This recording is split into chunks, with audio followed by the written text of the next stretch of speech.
Hello hello अस्सलाम वालेकुम। कैसे हैं आप सब? ठीक ठाक हैं? ओह जी, आज की व्लॉग जो है वो है ब्रेडफर्ड। हम जा रहे थे तो हमने सोचा कि क्यों ना ब्रेडफर्ड का नाश्ता किया जाए। तो हमने वहाँ पे जाके आज नाश्ता खाया है मुग़ल रेस्टोरेंट में। स्वीट्स भी है वहाँ पे, मिठाइयाँ वगैरह भी होती हैं। तो ये चने का सालन लिया है हमने सुबह सुबह। तो मेरे हस्बैंड ने पराठा अंडे लिए थे, ऑमलेट, साथ में रायता। तो मैंने मूली का पराठा लिया था। मैंने कहा चलो थोड़ा सा टेस्टी लेते हैं।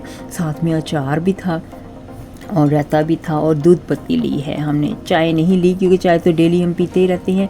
तो आज सोचा कि क्यों ना दूध पत्ती ली जाए और आपको भी दिखाया जाए। ये सारा नाश्ता मेरा था।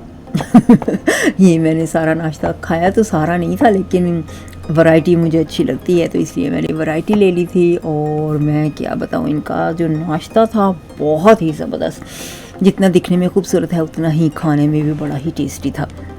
तो मैं हाईली रेकमेंड करूँगी, अगर आप नाश्ता करना चाहते हैं ब्रेडफर्ड के इलाके में तो यहाँ पे मुगल्स पे ज़रूर जाइएगा। और इनका नाश्ता बहुत ही खूबसूरत, बहुत ही ज़बरदस्त टेस्टी। तो मेरे हस्बैंड नॉर्मली ये नाश्ता नहीं खाते, उन्होंने भी खाया, बड़े ही मज़े से उन्होंने खाया। तो ये देखिए, तकरीबन बस थोड़ा सा ही पराठा बचा था मेरा।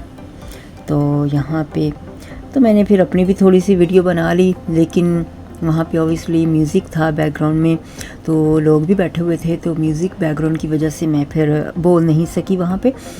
तो क्योंकि कॉपीराइट आ जाता है, तो इस वजह से। हाय माँ, ये क्या करूँ? हलवा, क्या बात है हलवे की। हलवा तो बहुत ही ज़बरदस्त था। तो हलवा तो हमने सारा ही खा लिया, कुछ भी नहीं बचा था।